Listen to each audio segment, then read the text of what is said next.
yes! Nagluluto tayo ng lumpia. Oh, lumpiang pabasa. Ayan. Masarap. Nakapabasa.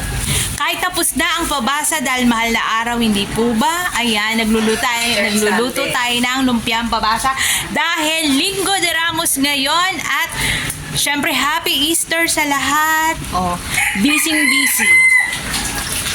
Tsaka mamaya ay tayo magkakainan kasama ang angka ng Senyidos. Ayan. So, see you guys later. Bye-bye. Yan, may toyo na nilalagay at naghahalo naman si Tikya. O, ay, di ba? Ewan ko lang kung hindi sasarap talaga to dahil ilan kami naghalo ng lumpiang pabasa na to. O, naghalo ako, kaso lang nagbi-video ko ngayon kaya ang naghalo naman ay si Tess.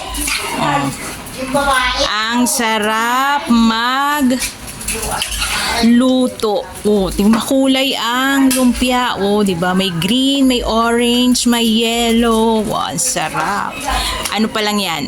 Lulutuin mo natin yung mga gulay. Ayan. Yan, malapit nang maluto ang lumpiang pabasa. Ang sarap. Oh. 'Di ba? Naman nagluluto ng sinigang, tapos may kanin, ang dami naming lutuan, di ba? Oh, yan. Yehey!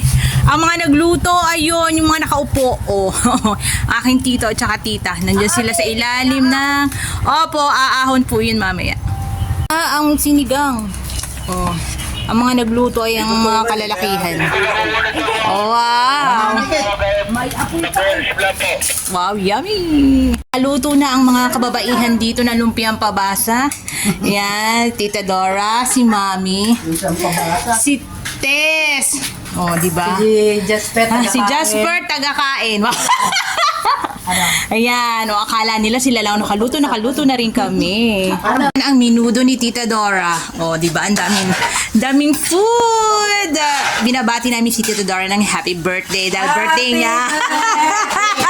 Dahil birthday niya bukas. Ayan, may paminudo si Mayora.